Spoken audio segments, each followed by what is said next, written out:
let us see the topic pollination of chapter 1 in botany, namely asexual and sexual reproduction in plants.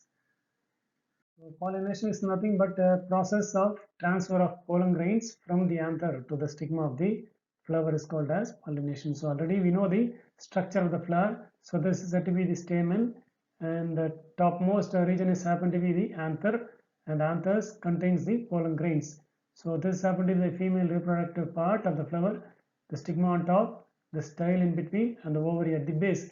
So the pollen grains from the anthers has to deposit on the stigma. So such a process is called as pollination.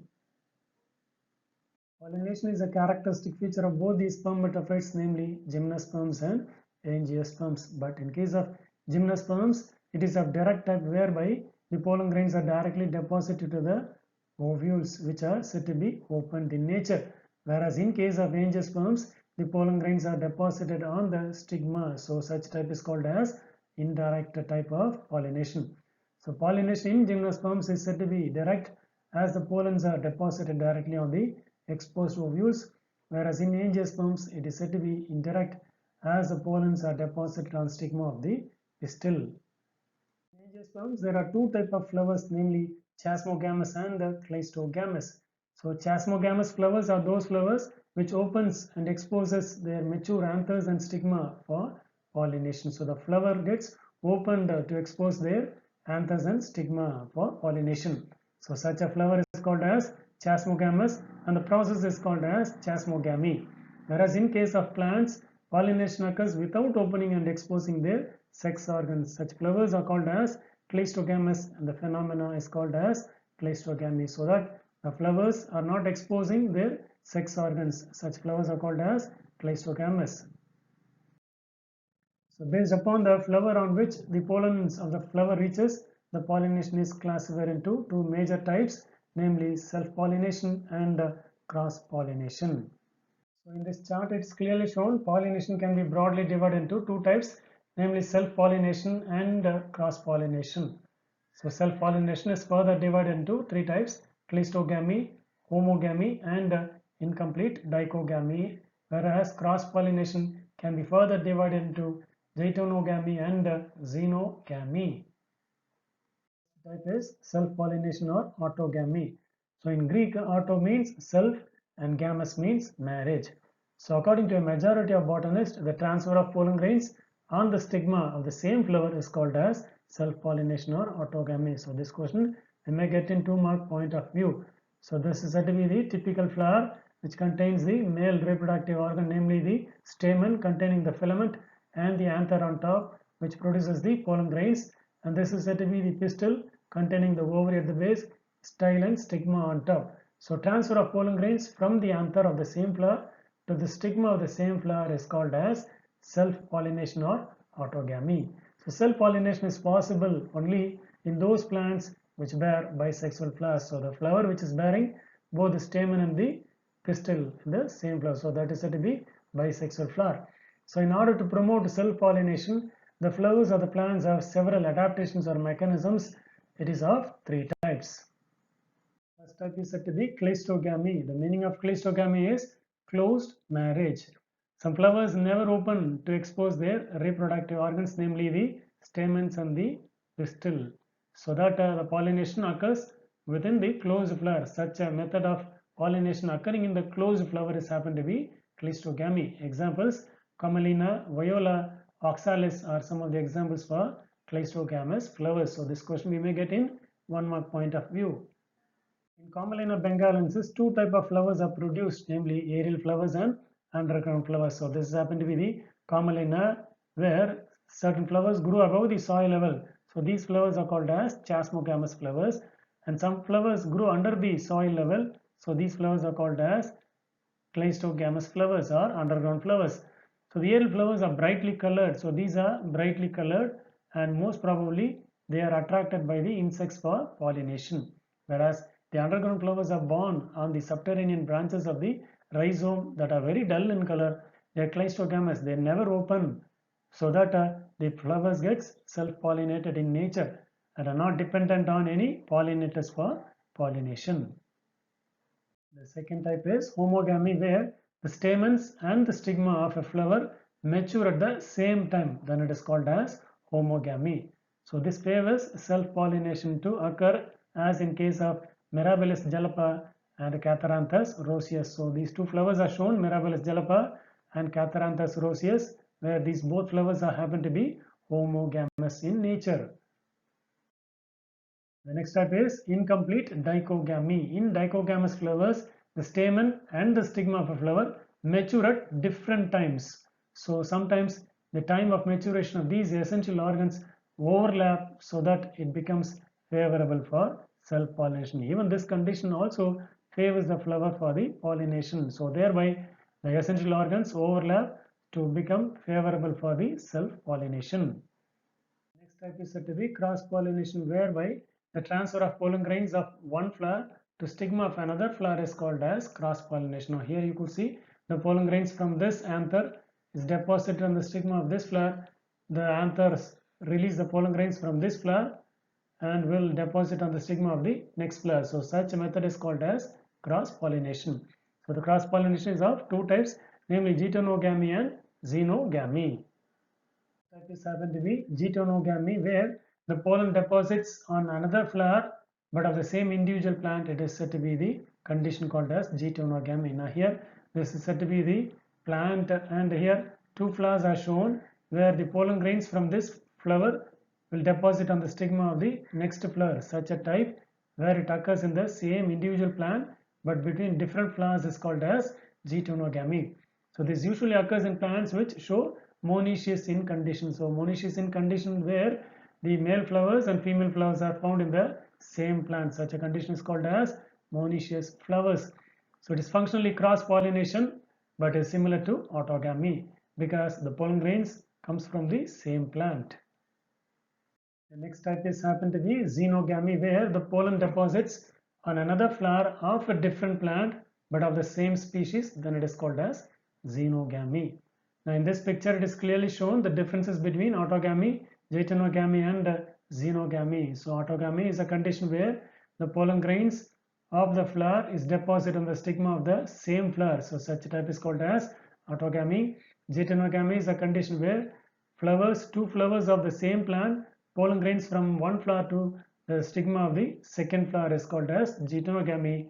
Xenogamy is said to be a condition where pollen grains of one flower of one plant to the stigma of another plant to the another flower is said to be xenogamy.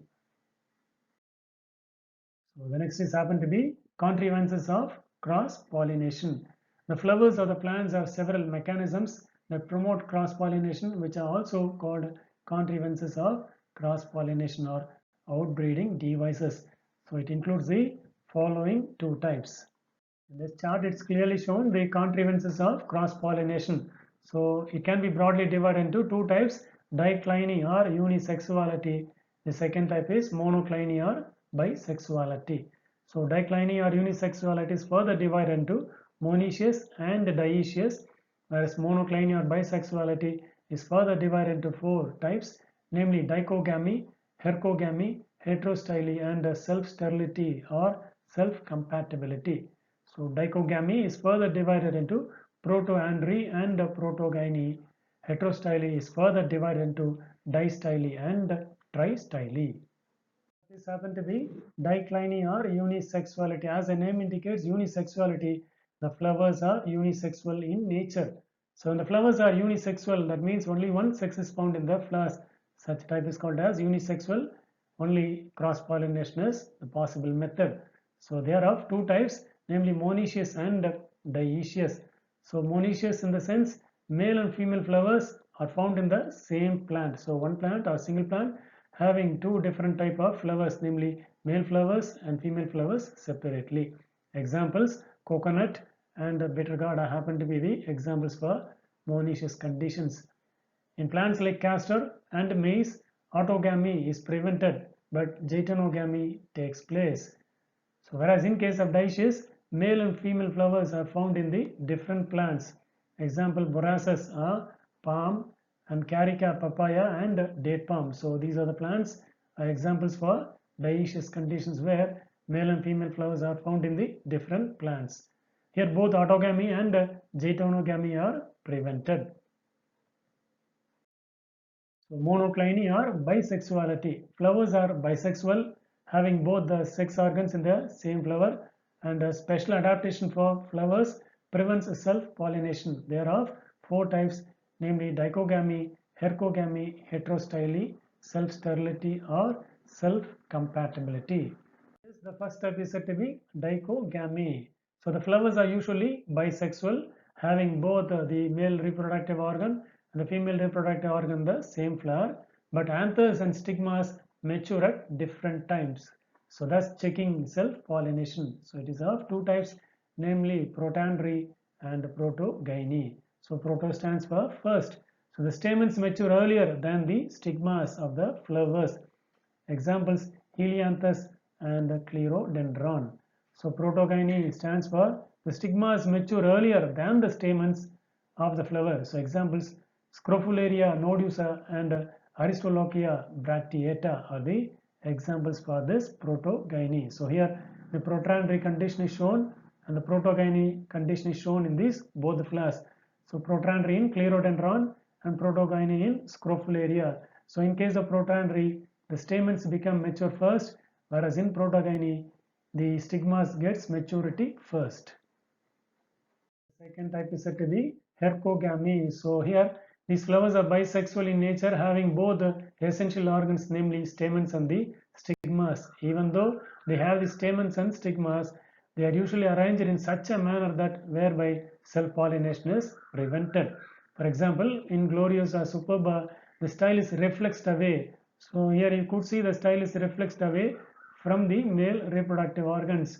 So the style is reflexed away from the stamens, and in case of hibiscus, the stigmas project far away from the stamens. The stigmas are very far off from the stamens. So that the type belongs to hercogamy. And third type is said to be heterostyly. Some plants produce two or three different forms of flowers that are different in the length of stamens and style. So such method is called as heterostyly. So pollination will take place only between organs of the same length. So it is of two types, namely distyly and tristyly. First type of heterostyly is happen to be distyly, where in case of primula, the plant produces two forms of flower. So this is happen to be the first form of flower, and this is said to be the second form of flower. The first form of flower, the style is said to be very long and pin-like. So this is said to be the style. The style is very long and pin-like, and also long stigmatic papillae, and also the style is with long stigmatic papillae, and with short stamens and small pollen grains. The stamens happen to be very short and they produce very small sized pollen grains. Whereas in the case of second flower, they are thrummoid or short style. The style is said to be very small in size or short in size, and also with a small stigmatic papillae. So stigma is said to be very small as well as stigmatic papillae, and with the long stamens and large pollen grains. So the stamens happen to be very long enough, and they also produce very large sized pollen grains. So this is one advantage of this primula plant.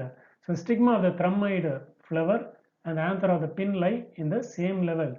Now whereas once when you see the stigma, and whereas this is said to be the flower A and flower B, so the pollen grains are deposited onto the stigma of this flower, whereas the pollen grains of this flower will be deposited on the stigma of this flower. So this type is happen in case of the primula.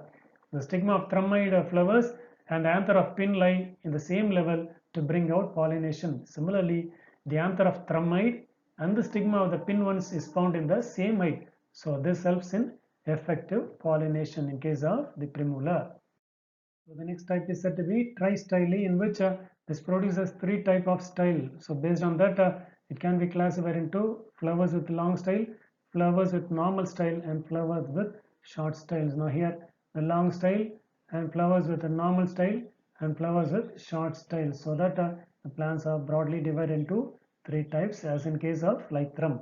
So the plant produces three kinds of flowers with respect to the length of the style and the stamens.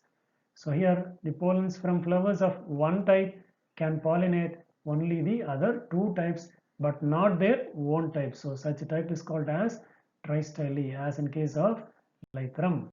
The next type is said to be self-sterility or self-incompatibility. In some plants, when the pollen grains, even after reaching the stigma of the flower of the same species, it is unable to germinate or prevented to germinate on its own stigma. Example, Abutilon passiflora, and it is of a genetic mechanism. So if we see in this picture, the pollen grains are deposited on the stigma of the same flower of the same species. Even then they are getting deposited, the pollen grains get inhibited so that no more further growth is taken place. Whereas in this case, the pollen grains are deposited, the pollen tube gets generated, but it gets inhibited partially. So this mechanism is called as self-sterility or self-incompatibility. So with this, the topic is getting over, and regarding the next topics, we'll see in the next videos. Thank you.